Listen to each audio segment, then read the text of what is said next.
So it is 7 o'clock now. We've got lots to cover again today. We're delighted to have Dr. Armin Schwarzbach with us. Thank you, Armin, for the last in our series this month to celebrate, if that's the right word, or at least commemorate Lyme Awareness Month. And Dr. Schwarzbach will be talking today about the occurrence of Lyme and co-infections over the pandemic of the last 3 years. I'll just introduce him very, very briefly, because I'm sure you're all familiar with him. Dr. Schwarzbach is the founder and medical director of Armin Labs Augsburg and co-founder and former CEO of the Borreliosis Clinic Augsburg in Germany. Dr. Schwarzbach is a medical doctor and specialist in laboratory medicine with 3 decades of experience in clinical medicine and laboratory testing. As well as being a clinician for many years, Dr. Schwarzbach has tested over 200,000 patients for Lyme disease and co-infections.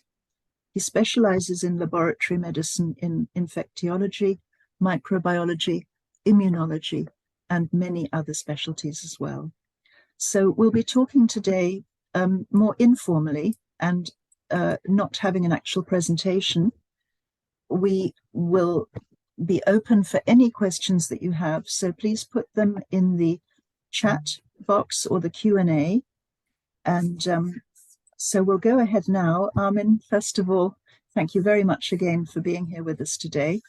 And thank you, everybody who's taking the time today to be with us. Let's begin by just asking you, Dr. Schwarzbach, how life has been for the last 3 years. It's been a very, very strange period, hasn't it? How did the pandemic affect Germany and perhaps your clinic, you personally? Maybe just a few words of retrospective to begin with. Yes, hello to everybody. We are happy that this last 3 years are over now and we don't expect another wave, so we had enough waves. The first wave was very hard. We had the British mutation. We had a lot of death cases. The virus was really aggressive, and it came to a time where the immune system was not so good in the people. If you remember back, it was February, March, so we were all a little stressed from the winter time. So that means my first hypothesis, I said this time, a virus meets our immune system, all of our immune systems without the inflammatory part. And then the second, third, all of these waves came. I think we did 2.5 million PCR. So we have a lot of experience. We learned a lot about this PCR technique, the direct test, the swabs and so. All of this antibody test, we did the cellular test after that.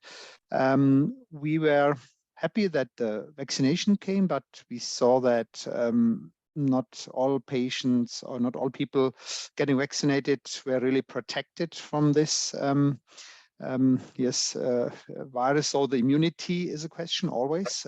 Do you get really an immunity from the spike protein, whatever? Is it immunity? Which immunity? Cellular immunity or humoral antibody immunity? I had the first wave in my laboratory. It was in, I think, January 2020. It was imported. I think same time as Webasto was here in Munich, not far away where I live. My employees were all sick. And I said at that time, oh, my whole laboratory is sick, to my wife, and always sick. We didn't know why. And it was imported from an Italian guy later on, because all of my laboratory members, they had antibodies. So we found antibodies in them. The first Euroimmune test, it was, I think, in June 2020. So I was at the forefront, and from the beginning with the antibody test, I had the first cases, the first cohort here in Augsburg. But let me say, over that time, to make it a little shorter, the aggressiveness, or we name it virulence, of this virus, a pathogen can be really aggressive to you or not so aggressive. And we know if you have a bad immune system, you could get really sick from every infection, also Lyme disease. There's nothing new for experts like you or me or some caring for that. So the whole story was then the vaccination process, which helped the patient and all the people, and the wave was getting slower and slower. And yeah, then was the question now last year in December, what would happen, but we were lucky, I think so. I had up to 150 employees in my laboratory. That's a lot with this PCR scientists and all of that, antibody tests, cellular tests. But now we have a reduction also in this personal structure to our main laboratory test, which is Lyme disease, around 30, 40 people working now. So it was a challenge for all of us, really. And we are happy, but we are immune stressed still. I think we're a little tired from these waves to work so hard. We work like hell, really, to be honest, day and night work. We had enough work, but on the other side, we are really exhausted. I had Omicron myself, although I was vaccinated last year in March, so I could also discuss about that, how you feel, and what you could do maybe against this. Could be also a chapter to discuss tonight. Yes, and that's it. And we are here. We survived, and I'm happy, Gillian. Also, you all. We are here. We are the lucky ones. We survived that, but we have damaged patients also from long COVID for sure, post COVID, and now we are caring more for them what to do. Right, thank you. Absolutely. One of the questions that came in advance was, have you seen a reactivation of Borrelia itself over the last 3 years of the pandemic? Yeah, let me say so. The big virus, this was a focus, not Lyme disease. So nobody was talking about Lyme disease or co-infections that time. We all discussed about vaccination, how we can get protected, what is in the families, how we can do hygienic standards better, not to cough into other phases. We learned a lot about that, about the transmission ways of this virus, which is also important for the tick, a different transmission way. So we learned a lot about this, how we should behave, the hygienic standards, and what infections can do with us. So I think the big virus showed us clearly the way, and it will open now the doors for more acceptance of Lyme disease and other co-infections, other infections. You will see that because the acceptance for the test is now bigger for the 𝐒𝐿 or 𝐒𝐼 now than it was before. Right, but the question that came from various different angles was whether you actually feel that if a person has had Lyme disease, that it can reactivate like so many other viruses you've shown us in your webinars can do. Do you think that also applies to Lyme disease? Because that has been said by many doctors, of course, across the world.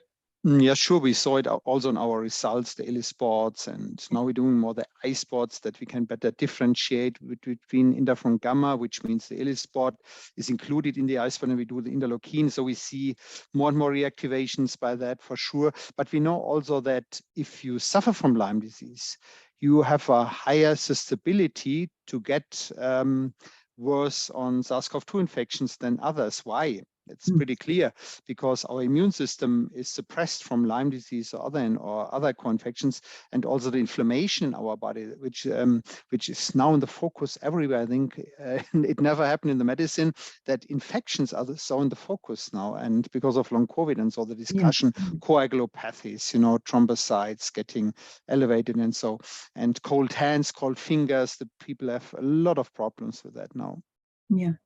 Are you actually finding it possible to distinguish between the 3 I's of Lyme and co-infections and the 3 I's of long COVID? I think by that is meant infection, inflammation, and immunity.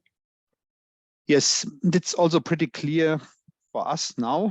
Other doctors need to learn a little about that more. I try to educate, to teach them. Why? In the 80s, I worked with AIDS patient. Freddie Mercury came and I was a doctor, internal medicine, infectious disease, and I had HIV patients. And these HIV patients, they had reactivations of so-called opportunistic infections, EBV, Epstein-Barr virus, cytomegalovirus. I treated them successfully with ganciclovir. Valacyclovir didn't exist that time, and it makes colitis, so it makes a lot of with these HIV patients. Why? This is the HIV model, we name it, because the virus, like SARS-CoV-2, like Borrelia, Burgdorferi, like a Lyme patient, they are immune suppressed. The immunity is going down, CD3 cells going down. So the CD57, the natural killer cells, CD56 going down, CD19 could go down. So the immunology plays a very, very important role. That's the second eye. The first eye, it's pretty clear for all infections we are dealing with. It's for parasites, it's for yeast, it's not just for Lyme disease. Please, it's not just for viruses, it's not just it's the HIV model. Immunity, inflammation, the third eye, and infection. So diagnose and treat all of them. That was so clear. So your answer seems to be that it's not really even necessary to distinguish between the three eyes of Lyme versus, that's long Lyme, I think is meant by the question, and long COVID. At some point, it's the same kind of therapy for both of them? No, this is would be too easy to say that way, what you are thinking now all. To say treat all of them for the inflammation, anti-inflammatory. You could do general things like anti-inflammatory diet as an example, or we name it a basic nutrition. So no gas in the water as an example, no sugar or whatever. This anti-inflammatory, you can do something, general rules, but specific rules, this depends on your own individual immune system. So a lot of you have genetic immune deficiencies without knowing that. B subclass deficiencies, or like IgG subclass deficiency, and Borrelia can do that. IgG1, IgG3 is getting low. We know that. Therefore, the patients are getting IVIG so successfully. Boroscano described that years ago. That's pretty clear. So, but we need individual diagnose for every patient. We need to know what to treat. Otherwise, we don't know what is the outcome of that. If we give one big pill for everybody, anti-inflammatory, immune supporting, and anti-infective, this is not the way. We need individual concepts because we have so many influences in our bodies, and also heavy metals, electrosmog, or whatever, that all play a role in us. Understand, absolutely. Because you've mentioned the CD cells there in your answer, another question that came through was whether you've seen the CD3, CD57 numbers change over the pandemic. Yes. So there are different aspects. Some of the patients we saw who got the infection, SARS-CoV-2, or the vaccination, they had pre-existing very low CD3 cells without knowing that. They had pre-existing very bad natural killer cells. They didn't know about it. Nobody checked that. So I postulated before doing a vaccination, please check the immune system, and then it's better. But now it's simply too late. Now we have the situation we don't know. For sure, every infection suppresses your immune system after a while. Also not just to talk about this vaccination, but also every vaccination is immune suppression. It means stress for you. Every surgery means it. Every hard work for you means stress for you. Cortisol, the hormones play all a role. Adrenaline, noradrenaline, dopamine, they play all a role in this. So we forgot about the hormones. Also, they are the mechanisms, TH1, TH2, also to support them. And now we come to individual concepts. Also, we need the adrenal fatigue, so everything plays a role in this. But what we have learned really that we need to work on the three eyes definitively, and with individual concepts, and to need to know which patient has which problem. Maybe one has a problem with the CD3. Maybe you do it now, the test, but I cannot tell you what was before you got sick. Maybe you had it before, not so bad, but also a little low, the CD3 cells. This is really so very often in the patients we diagnose, and I think they have all chronic virus, underlying chronic virus infection without knowing. Yeah, having a trajectory is always useful, isn't it, to know the pre Yes. and the post. A question that's come in here is that one patient, or I think therapist, has actually heard that the rather common urinary tract symptoms with COVID might be a reactivation of Lyme spirochetes in the bladder. Do you think that's possible? She herself observed and experienced strange UTI symptoms without bladder infection. Yes, in this case, and the symptoms went after COVID had been treated, and she does carry Lyme. Yes, in this case, we could also try to check with PCR the urine for the DNA, or we could also check if there's more cellular immune reactions on the ELIS spot and or I-spot, what therapists like to do. Also urinary tract infection, we saw a lot of reactivation of herpes simplex 1-2 viruses very, very often. We saw also Yersinia reactivations, Campylobacter, which is coming from the gut, and the bladder is not so far away from that, by smear infection. And we had also this chlamydia trachomatis, which means also a sexual transmission is possible in that. So yes, Borrelia also plays a role in that, or can play a role in that, but also think of other infections, not just Lyme disease. Okay, thank you. I'll just go through a few of the questions that have come through sequentially now, because we've got a lot in the chat. Your tests have been recognized as the most reliable by the College of American Pathologists. Why do many doctors, despite a psychiatric report with only diagnoses of chronic pain and insomnia, persist in denying chronic Lyme? I know that's a big question. But, this is going a little into the point us in a few directions. Yeah, this is the guideline questions. You know, we need.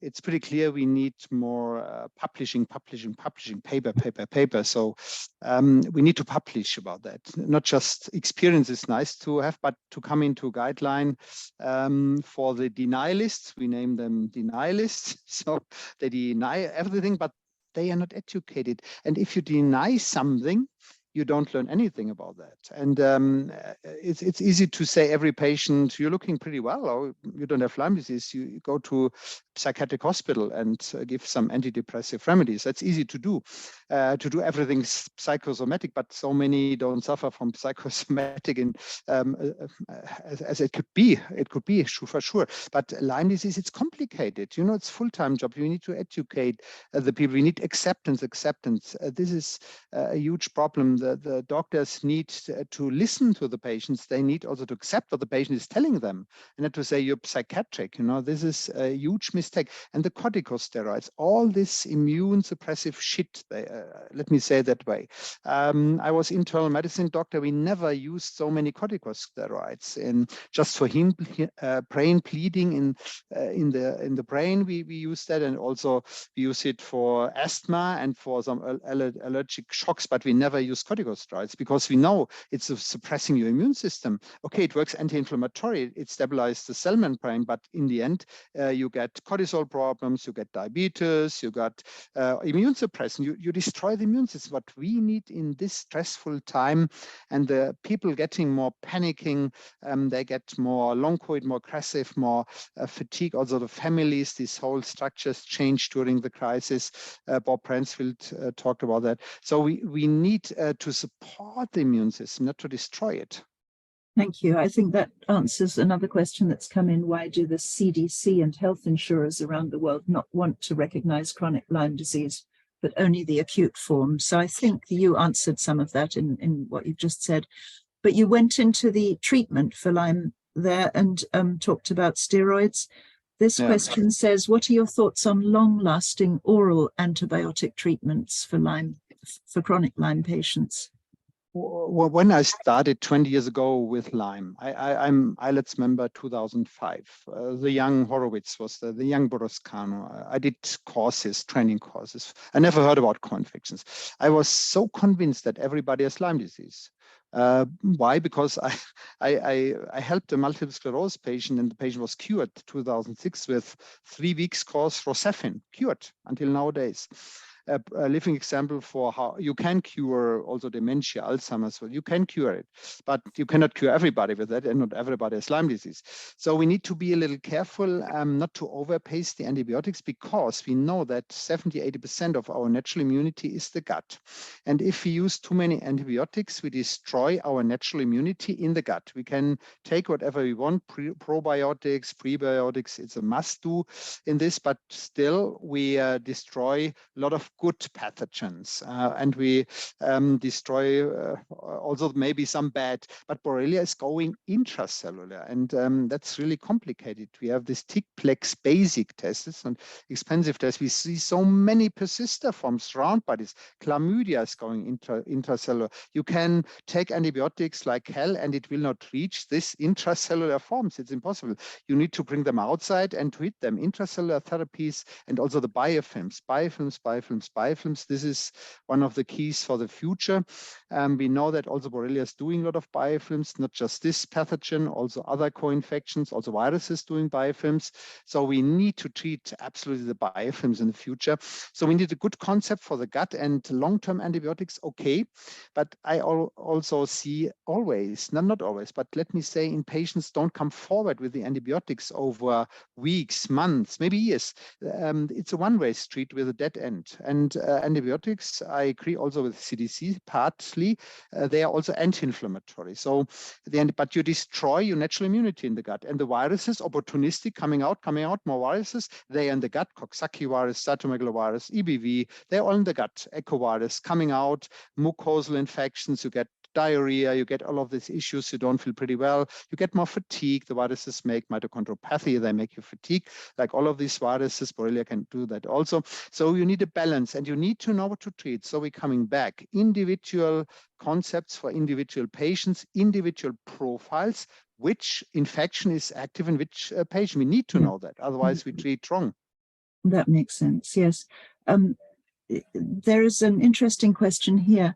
Have you seen persistence of SARS-CoV-2 virus during the pandemic, just as we have persistence with Borrelia? Yes, we have now one case. We want to publish that case. The patient is handicapped now, a young patient, 40 years old, had the SARS-CoV-2 infection, and 2 months after that, the lymph nodes were swollen in the neck, and so, and they are persistent, swollen for 1.5 years now, 1.5 years. And we said, okay, let us do a biopsy from that to check maybe for viruses, EBV, CMV, herpes, whatever, some viruses could be there, or maybe Borrelia. Nothing of those, nothing. But living SARS-CoV-2 virus still in the lymph nodes over 1.5 years now. So that means we need, this patient is treated now with valacyclovir, with a virostatics to reduce the viral load, because the virostatics cannot destroy the viruses, but they can reduce it. And the patient is stabilized now, and it's better, but it's really difficult. I think the virus is really aggressive, and the patient was treated for Lyme disease. Now the antibiotics were stopped because it's a virus doing all of that stuff, the living virus in the lymphatic system. And I think in the world there are also some case reports about that now. Oh, that's tragic. Thank you. Yep.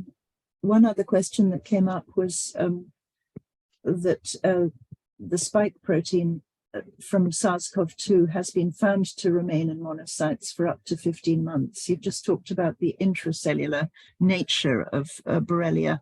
Do you think there's any evidence that Borrelia can do the same and can live in monocytes for long periods of time? All of these pathogens, every pathogen is using the monocytes and the macrophages to penetrate into spinal fluid, to penetrate into your lymphatic system. So the lymph system is blocked. These patients need a detox. That's pretty clear. They need lymphatic drainage to bring all of this stuff outside, because the virus is replicating in the lymphatic system, which is the liver, the spleen, the lymph nodes. So we need to do something. And why 15 months? So this paper was stopped 15 months, maybe. That's right. It was only 15 months long. Could be also 3 years. Who knows? We will get more data now, because we don't have so many data. And we have now a brand new article about that. It suggests that exactly it is possible for Borrelia, for Lyme disease. It said the Borrelia infection induces long-term memory-like responses in macrophages, again with tissue-wide consequences. So they live, and chlamydia pneumoniae, the same, mycoplasma, they all using this as a vehicle. So it's a passive transport mechanism. Borrelia is active. It's one of the only pathogens which can move very fast in the bloodstream, in the tissue. It's moving. It's an active movement. But these are all others. This is a passive transport. Yeah, I suspect this will be found as the causative agent of many cases of what has been called ME for so many years, don't you think? You've just mentioned the spinal fluid. There is a question here. Chronic Lyme disease is related to craniocervical instability. In your opinion, can damage to the atlas and the cervical spine be prevented if Lyme is diagnosed early? Yes, it weakens the tendons and the connective tissue for sure. So, and I know patients, they have this, so they need surgery also on that and to stabilize again, not to get complications from this dense axis from these tendons, because inflammation, it's inflammation in this area. And Borrelia likes the tissue, which is not so good with a blood perfusion, so it likes more where it's not so much oxygen. So it's hidden there, so it doesn't want to get attacked from something, from killer cells or so. So it hides. And this is also tricky and really difficult to reach. And some need really surgery with that, yes. But we could prevent. If we diagnose early, we could prevent. Yeah, sure. Thank you. I know that you do very very good and reasonably priced anti-streptolysin and anti-DNase B testing. Have you seen an increase in those results and a wave of strep A in Germany like we have in the UK, perhaps even accompanied by a resurgence of pandas, which is the neuropsychiatric condition associated with infections? Absolutely. The virus is coming to the body and it's suppressed, SARS-CoV-2 suppressed our immune system. By that, there's a blow up of the streptococci or staphylococcus. That's the same, everything can be reactivated, everything which is. So I think we never get rid of some of these pathogens. We live with them. We need to arrange with them. We say, don't attack me. So I will not attack you maybe. So but sometimes you need also to try to destroy or reduce them. We need to live in a balance with all of our pathogens, good ones and bad ones. And Streptococcus also, it's a problem. The ASL titer we seeing more than it was before crisis elevated. Yes. Yeah. Of course, PANS as well as pandas can cause very severe types of what gets termed mental illness. But Professor Bransfield was very emphatic last week that we mustn't use this term mental illness loosely. However, have you seen an exacerbation of Lyme and so-called mental illness over the pandemic? Yeah, it's difficult to say. It's just Lyme disease. I would also say we have more increased Bartonella cases, also neuropsychiatric. We cannot say it's everything Lyme again. Maybe it's Bartonella plus Lyme or Lyme alone, a single infection, or Bartonellosis. We need to differentiate again. So we see also more in this. We see also more. We are finding more parasital infections, reactivations for sure now. More allergies now coming up. Also autoimmune disorders. So we have more. We have enough work to say that way, but it's not so good for the whole social structure and the socio-economical costs in the system. Yeah. Just harking back to what we discussed about the spinal fluid a moment ago, before we go on, a question has just come in asking whether you're able to culture from spinal fluid in your lab. And I assume they mean not just Borrelia, but other infections as well. Can you do spinal fluid cultures? No, you have, I worked for a huge group. We did a lot of these cultures, but it's time critical. You need to keep the spinal fluid immediately warm. So give a warm atmosphere for the bacteria because they die in that. The concentration is not so a huge one. If it's getting colder and the temperature is going down for the cultures, it's difficult. Also, Borrelia is very, very difficult to culture in the spinal fluid. In chronic, it's a success score 10 to 20% maximum to culture it. So what could we do else? We could do the antibodies, the RIBA scheme it's named, or we can try also maybe some cellular tests, again, the ELISpots in the spinal fluid. But in the cultures, they're all time critical. Also for Bartonella, if you send to Botsayani, it's time critical. And the temperature, for sure, yes. Because we're talking about neurological disease at the moment, a question here that came in advance is that one attendee's brother had blood tests carried out by your lab, which showed a positive result that he had Borrelia, and further tests showed a reactivation of 4 co-infections. He suffered major neurological symptoms, which the NHS has diagnosed as motor neuron disease. However, 2 of the co-infections are known to cause neurological problems. What would your opinion be on this?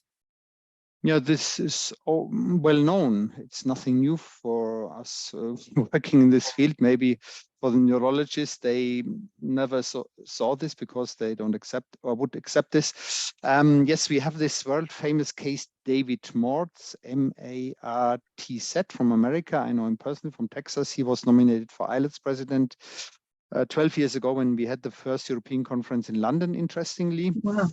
Yes, we had it in London 13 years ago. Next conference will be held here nearby my location here in Munich, the European ILETS conference, yes. And David Mortz, he had a PIC line and he was walking through London and he had Borrelia and Babesia infection with a motor neuron disease. You could Google for it and he's still alive. He survived that, but he was handicapped and he took antibiotics and I think anti-malaria remedies against this Babesia for years, but he survived that. I think in these cases, with very high aggression of Borrelia and this motor, you need really intravenously therapies. This is not the question to take some pills, you know. You need a high concentration, a high flooding in the blood, in the nerve system, in the central nerve system, how to come into central nerve system. Rocephin, as an example, cannot penetrate if the blood-brain barrier is not inflamed. In Bell's palsy, yes, but pharmacology, I studied also a little pharmacology. It's not possible for Rocephin in chronic Lyme to penetrate in the spinal fluid, so it's not so good to use it. If you use intravenously doxycycline, this could do that, but not orally.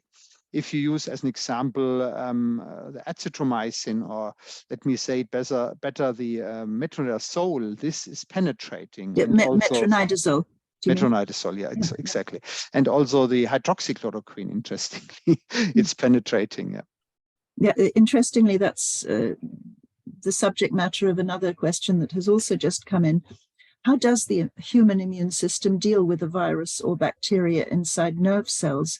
Do our immune cells cross the blood-brain barrier into our brains to fight bugs? Yeah, they're using the passive transport mechanism and can do local inflammation, or you name it, infection in the brain. So you can see some spots somewhere. As an example, Coxsackie virus can do transversa myelitis, which is a kind of multiple sclerosis. It's a myelitis, which is multiple sclerosis. So we have a lot of papers about that, and it can inflame that and doing these white spots. So, and the question is now, can you stop that? Yes, I would also, this motor neuron disease patient, I would try everything. I would try everything. This is good to, if Lyme is diagnosed, Babesia, other, treat. What are the options? What are the chances? So treat a multiple sclerosis, stop this process. And the inflammation of the so-called neuropathy, it's dependent on the reticulopathies. Borrelia likes the radix. We know that from a lot of models, animal models and so. And also, you know, when you have herpes simplex on the lips, that's a typical example. The viruses, they survive in the ganglion, which is the radix. You know, they survive, and you cannot destroy them completely. You live with them, you strengthen the immune system, herpes doesn't come out. And the same, I think, you could manage to control the persistent forms of Borrelia, chlamydia, Yersinia, whatever. They are all intracellular, interestingly, all of these co-infections. Yeah. Yeah. Just coming back to the sort of parallelism of Lyme and COVID again, one participant writes here, I'm working to find labs that may consider clinical trials with long COVID patients and long Lyme using bee venom acupuncture. I've seen amazing results with many patients who have both. I treated my Lyme and 6 co-infections with only bee venom acupuncture. Is this something you've heard of before? Yes, I had a patient who failed in this on the opposite No. side. So this is not a wonder therapy, it's an option. I accept this. If somebody is getting better, this was the option for this patient, but you cannot generalize it. You cannot say propolis is healing everybody. Rocephin heals every, so I would postulate now my MS patient, Rocephin 3 weeks heals every MS patient. That's nonsense, okay? So individual concepts, again, what helps you, you should take. And what I postulate also, a therapy should work within 1 to 2 months, 1 to 2 months. I also, Boris Kano is the same opinion. I talked with him, and otherwise you need some other options or to add something or to rethink. If you do one treatment option, you take antibiotics or disulfiram for 10 months, nothing, just little is happening. So what should happen in 10 years with you? What should happen in 100 years? You need to think about it. Why is it not helping me any longer? Maybe I have something different. Maybe it's no infection. Maybe it's really something with my hormone system, or it's something with my environment. Maybe it's something different. But it could be also some other infection. So you need to go a little broader. If this one-way street needs to be stopped and not doing such long therapies. I know there are a lot of sales concepts, selling concepts. They say you need the therapy 3 years. So I say, okay, why 3 years? Okay, yeah, because it costs a lot of money, but you lose time. And the more you lose time, the more inflammation, the more immune dysfunction. And to be honest, we cannot repair every process an infection is doing. You know, if you have this SARS-CoV-2 with this coagulopathy, you know, so this we are doing, or some doctor in our group is doing the HELP apheresis successfully. On the other side, it's the coagulopathy is triggered. It's still there. Maybe some opportunistic infection viruses are triggering cytomegalovirus, this coagulopathies. You need to remove the infection, you need to treat it again. This opportunistic infection or SARS-CoV-2 can persist. Maybe, who knows, need to check that in the lymphatic system. Maybe also you need to rethink about your system, but I'm not against these therapies, not at all. I also cured a patient with stevia, 20 bottles stevia. He was healthy within 2-3 weeks, suffering 10 years. So wonder healing, this is not a one. Maybe you have the good luck to have the right therapy at the right moment for this patient. So we have not a general concept for all patients. Dr. Schappi did some studies on that, didn't she, on stevia, sometimes working a lot better than azithromycin.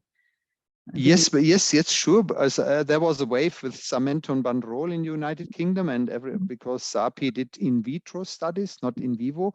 We need to differentiate. This is in vitro means in a culture. It's not the in vivo individual resorption. Also, if you drink something, who guarantees you if you resorb it?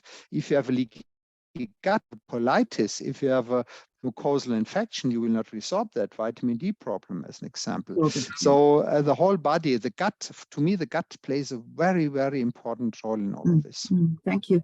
An interesting question here. Do you think that our immune system becomes stronger against COVID the more strains our immune system comes into contact with? Yes, you produce more polyclonal antibodies, yeah.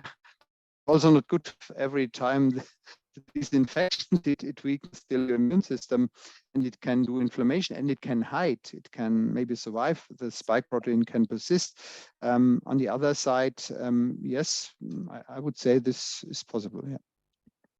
And how would you interpret repeated IgG responses to Borrelia over 12 months?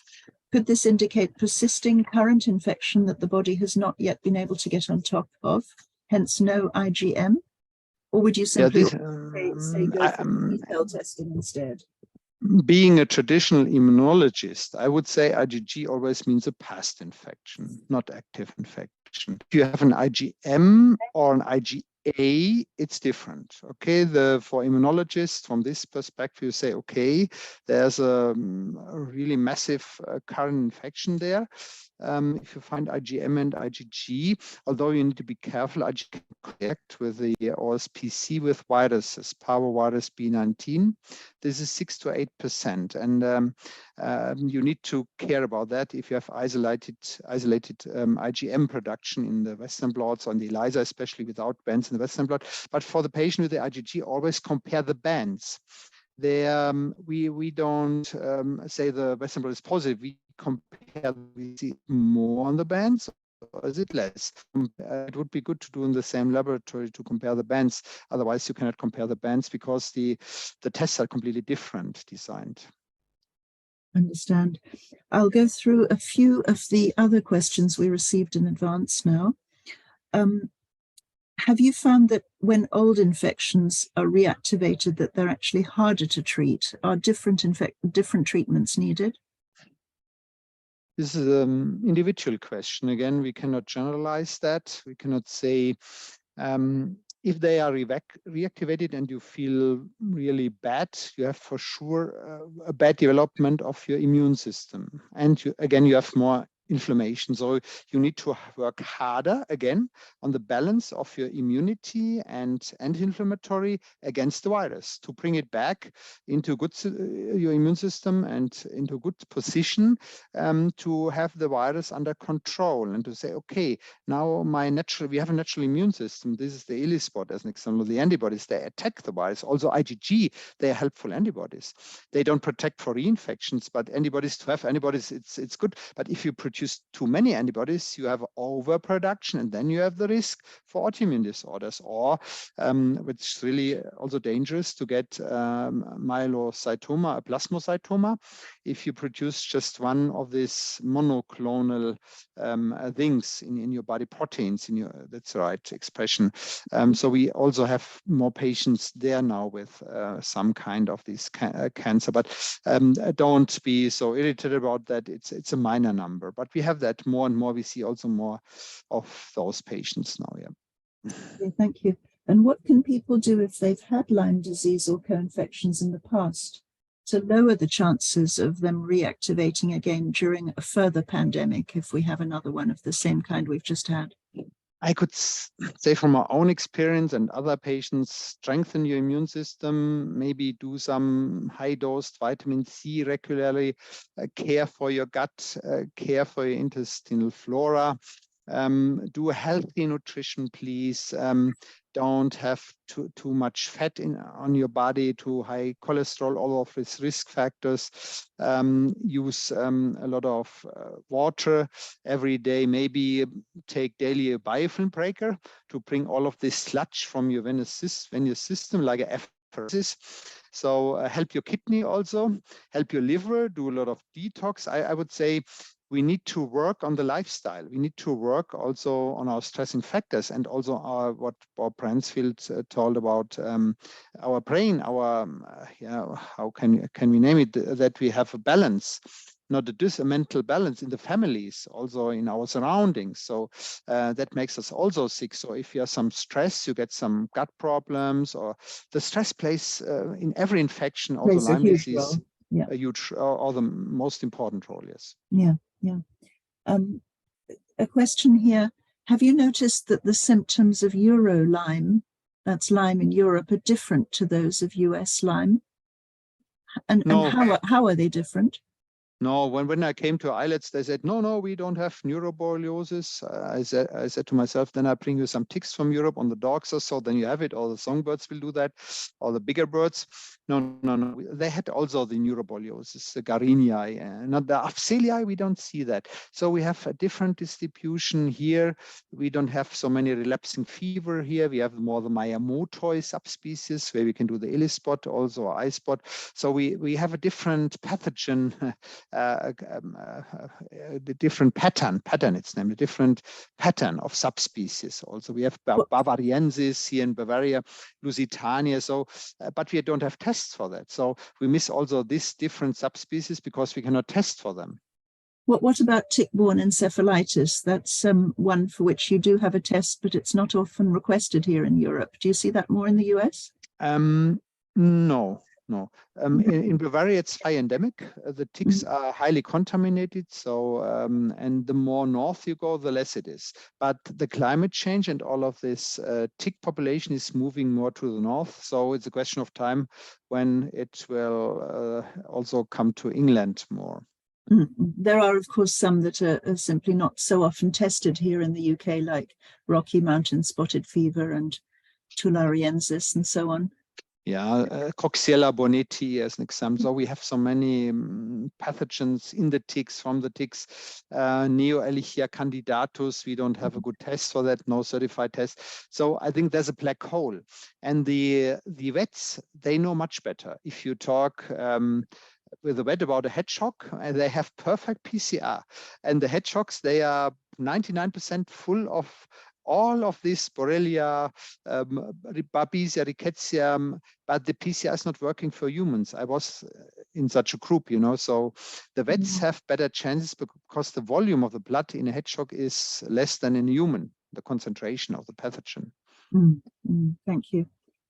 Coming back to COVID again, what would cause a worse or more severe symptoms with Omicron than with the initial COVID variant, would you say? Because this was the experience of this at Indy, I think. What it was the reason for that? You mean that it... Could there be anything underlying it that made that worse? Because Omicron is traditionally thought to have been milder. Yeah. I did myself. So it was milder for sure than in the first wave or the second wave, the second variations, mutations we had there. Yeah, it was more aggressive, and we were not prepared. We were not. I think the vaccination was good for some people, for sure, for protection to get milder versions of the infection. What we can say, the virus tried to adapt. We all learned that, and it tried by changing the structure of the genes, the genetic codes, that it's getting more viral and more aggressive, but it failed in the end. But who knows what will happen in the future? We don't know. There are some messages from China also, but we have also very dangerous viruses. Think about Ebola, Hantan. If you go through the forest, you could inhale Hantan, and 50% of the patients or people die from that, from inhalation in the forest, you know. So it's not a massive problem, but it can happen. So we have really very aggressive viruses in the world, really. Yeah. A question here, I'm just scrolling back to earlier. Which herbs do you use yourself to keep viruses in check? I don't want to do marketing. I have them here on my right side. I take them for 10 years because I had Coxsackie. This Coxsackie got reactivated, in my case by Omicron. You know, my IgA I had it completely under control, my gut and my virus. I had a lot of stress, but I had no IgA for Coxsackie virus. My gut was better. But nevertheless, I took then more higher concentration. There are 2 herbs I take every day. Like my drinking water, I have it here on my water. I know them for 10 years. I'm taking that prophylactically, also during crisis, and I was not so sick, let me say so, and no other infection, no influenza, nothing in my body. So I take them, but this is also not for all of you.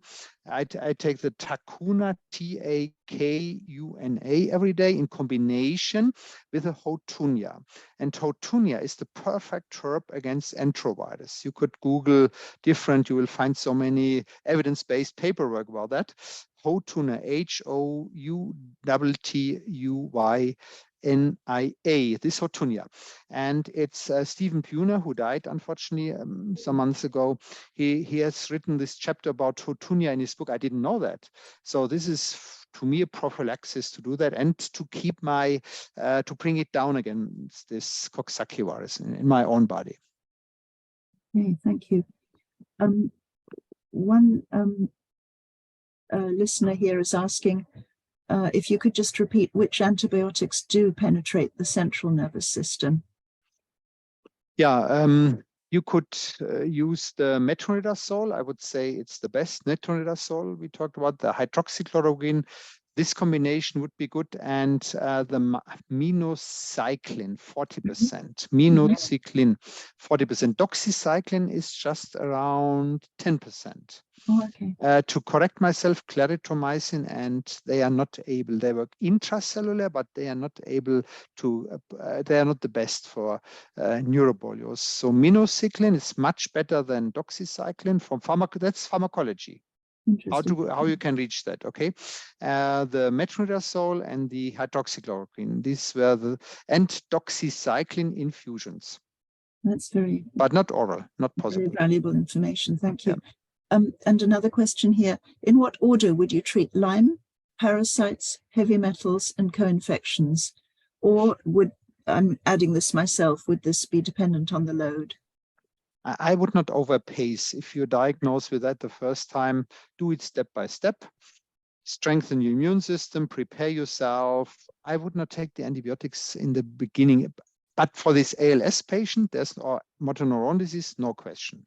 So it depends on the individual case. If you're sitting in a wheelchair, last chance, last option, do hard therapy, do infusions, do the antibiotics, do everything what you can do. Do combination with virostatics, with valacyclovir, which works also in dementia, in Alzheimer's against Coxsackie virus. We have papers about that. So do that way. Do combination virostatics and antiparasital. But I would do it step by step in milder version. That depends on your time. First, I would build up the immune system. I'm now more the friend of the herbs. I use more the transfer factors to do a better Th1 system, maybe reduce Th2.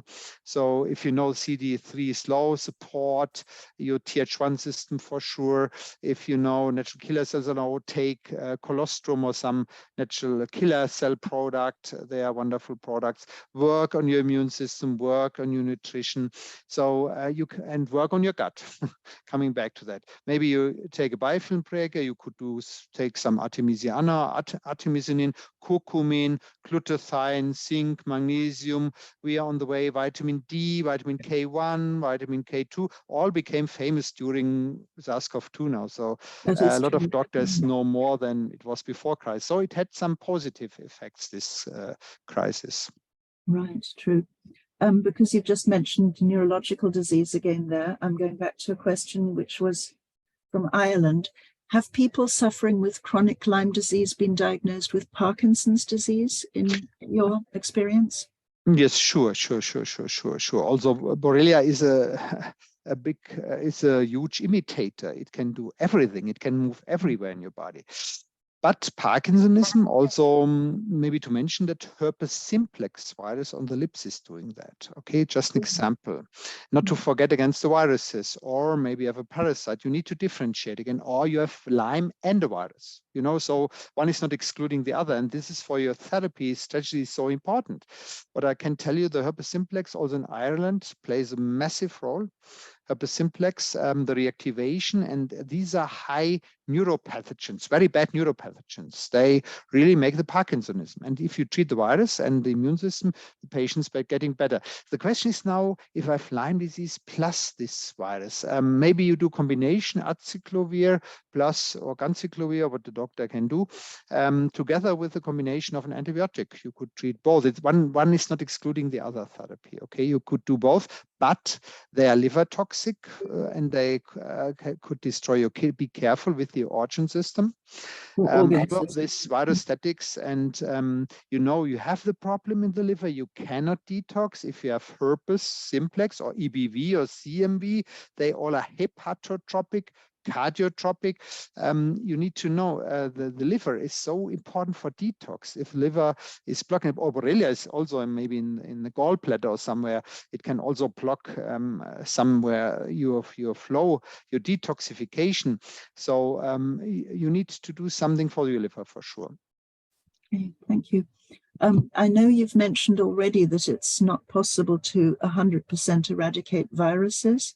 This question says, is it true that we can ultimately never eradicate spirochetes either from our bodies? I'm leaving out, just for the person who asked this question, I'm leaving out viruses because Dr. Schwarzbach has already addressed that. But what about spirochetes? is the best we can do to strengthen our immune system and to just put the bugs into hibernation? It depends if you have persister forms, and I would check for persister forms with the Tickplex Basic again. Do you have persister forms or not? It's 98-99% sensitive. But could you explain what those persister forms are, just for those who don't know? Yeah, persister forms, the point is, if you try to attack now Borrelia with an antibiotic, the Borrelia says, oh, this is ugly to me. I go intracellular. I go into the macrophages. And then they dock on the macrophages with the SNPs, SNIPS, and they transform with a double membrane into atypical spirochete. It's not a spirochete, it's a round body. We did papers on that, scientific papers, also SAPI and Leonard Gilbert's group where I was in. So we saw that. And if you do a good atmosphere Borrelia, then it's coming out from the macrophages. The macrophages cannot destroy that form, okay? They survive in that. And then they're coming out if they feel good, or if your immune system is bad, maybe they're coming out again, and then they are active spirochetes. So that's also for Chlamydia pneumoniae, that's for Mycoplasma, that's for a lot of these pathogens. Also for viruses, they all go intracellular, they build some aberrant forms. It's really hard to treat. Chlamydia is much harder to treat than Borrelia, in my opinion, because it's just intracellular. Borrelia, you're lucky it's extracellular sometimes. The question is, we used years ago the sapper from Hulda Clark to bring out this Herxheimer, and we really had the feeling that it was better for the patient to mobilize the spirochete from intracellular to make it a little bit of frequency. There's a specific frequency from Hulda Clark for the sappers, which is the same frequency we have for chlamydia, interestingly. And Lyda Mettmann, a very famous scientist, Nobel Prize nominated, Lyda Mettmann, fantastic guy. She all described that already, that maybe Borrelia can change into chlamydia, chlamydia can change into Borrelia, intracellular, who knows? Pleomorphic then. They are exactly the pleomorphism. Yeah, exactly. This is the way. And interestingly, the correct word for this intracellular round bodies, or some name it L form, cysts or whatever, is the pleomorphic form. So we are here in the pleomorphism. My goodness. Yeah. One of the last questions, I think, because we've almost been an hour. You mentioned SNPs just now. This is a difficult question, I know, but I'll ask it anyway. Have you noticed any particular SNPs, that's you just called them SNPs, that may predispose someone to a poor outcome with Lyme, i.e. SOD, HFE, GST1, or NRF2? To be honest, Gillian, this is not my field. You invite Marion Schneider from the University of Ulm. Yes, she's the whole year doing science on it. I know it's difficult, but it's not she's the expert for that. I would say something wrong. Whose name did you mention there? Marion Schneider, Professor Schneider. Yeah, there's a single nucleotide polymorphisms. That's deep. I'm sure, and I'm not so interested in this field, to be honest. I like more the biofilms, you know. No, what we can do about that. Yeah, that's a tough question. Yes. Well, just a few more words from you, perhaps, to finish up with. There are so many questions still unanswered, a lot of them relating specifically to Lyme. I'll maybe just try and find the one about Bartonella here, though it's not related specifically to COVID, but it's very important, I think. There has been so little research on treatments for Bartonella. The standard of care generally doesn't work. People end up taking antibiotics to avoid symptoms, but when they stop the therapy, they relapse. What has been your experience? Yeah, inspect the skin for the stria. Okay, when I was in Ireland at the conference, I saw patients with the stria. I was shocked. Nobody checked the body for the stria. I asked them for the cats. Yes, I have cats, and the cats are scratching me. Okay, I said, this is not so good for you. Get reinfected again. That's also a question of the reinfection. If you have the cat or maybe more tick bites, it's also tick, but the cats play really, really important role in this childhood. So you get scratched, you get transmitted, and you have Bartonellosis. So it's not in this case not tick-borne. It's a cat scratch. Okay, Bartonella henselae. And if you have that in the skin, it's really difficult to reach these processes with an antibiotic in the body, because it's also intracellular biofilms. Rifampin is one the doctors use, but it's liver toxic. Be careful for your liver. Rifampin, rifampicin it's named. Be careful for that. Again, metronidazole. We don't have so many antibiotics. We always use the same, It's one antibiotic for all pathogens. We need also development of new antibiotics. We don't have anything specific that we try, but it can relapse. But the relapse can also be back from your cat, from a new cat scratch. Okay, thank you. Yes, as you can tell, fascinating questions coming in about Lyme specifically, not so much related to the pandemic. And of course, that's hopefully where we're moving to, is that we don't have to relate everything to COVID. Questions about further testing that you may be planning to introduce and so on. So let's have you back on again soon, if we can, in a month or so, to address those questions, and perhaps further questions about treatment, maybe with another, doctor there together with you. I just did want to mention that you've got an amazing conference ahead. I'll just attempt to share the right screen in order to find the I'm not sure if I can. Yes, here we are. I'll just share the screen to show people what that is. It's the 5th International Conference on Chronic Pathologies, the 15th to the 17th of September, 2023. And it's going to cover a very, very broad range of conditions, not just Lyme and co-infections, though of course those will be covered. The speakers include Dr. Schwarzbach himself, as well as Professor Gilbert, who spoke to us about 6 weeks ago on toxiplex and other testing, Dr. Klinghardt, Dr. Paul de Zadelaar, and many others, many of whom you'll know. So this is available both in person and virtually. So please do have a look at that website, which is available from the Armin Labs website. It is being held by Dr. Armin Schwarzbach this year, not far from where his clinic is. Otherwise, the website is chronic-pathologies.com. And any final words you'd like to say about that particular conference, Armin? Yes, I'm happy that Dietrich is there, a friend of mine. I always be happy when he's playing his guitar. I'm also a little musician, so I play accordion that time. We will have a little fun together. We will come in lederhosen. We discussed that, the girls in dirndl, so we have a lot of fun. It's a conference among friends. So there are good scientists also from Canada coming, from United Kingdom. So we have workshops. You didn't mention that. And the aiming group is not the patient, it's the doctors. We want to, because that is a huge problem, we want to educate the doctors by that and to open the eyes for complementary, for the immune system, for different aspects, how we can treat, how complicated, for acceptance. The key is the doctor. It's a therapist. We need to reach them. That's difficult. We know that. Patients are also welcome. You could do it. It's a hybrid academic congress, very interesting. And I think we find together the transfer factors. The immune system will be in the forefront. The mycotoxins, I know that already. Yeast and mold plays such an important role now in the world. The microbiome.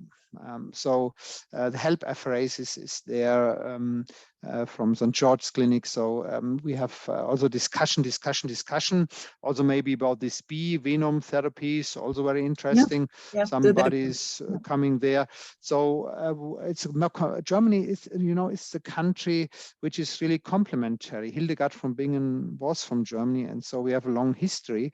Although the politicians try to break this with the homeopathy and so, but we are really strong here in Germany, and we try really to do our best for Lyme disease patients, also complementary treatments, because antibiotics is also difficult to prescribe them. The doctors, they can lose licenses if they prescribe, and as an example, NHS doesn't accept this.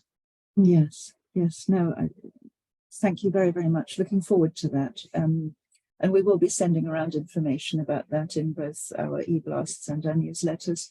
just to mention that we do have another webinar. It's really sort of the fifth in our Lyme Awareness Month series. It's Julia Behrens, who's just brought out a book called Lost in Lyme, and she'll be talking about the therapeutic use of plants in supporting people with Lyme disease. So that's next Tuesday, the 6th of June at 7 o'clock again. Armin, thank you so much for being with us tonight and all that fascinating information. It has been recorded and will be up on our website within just a few days. And thank you everybody for being there. Wonderful to have seen you. Thank you for taking the time on this warm evening. And see you very soon again, Armin. And Thank stay you. healthy. Stay healthy. Yes, to everybody. Bye-bye. Thank you. Thank you. Goodbye.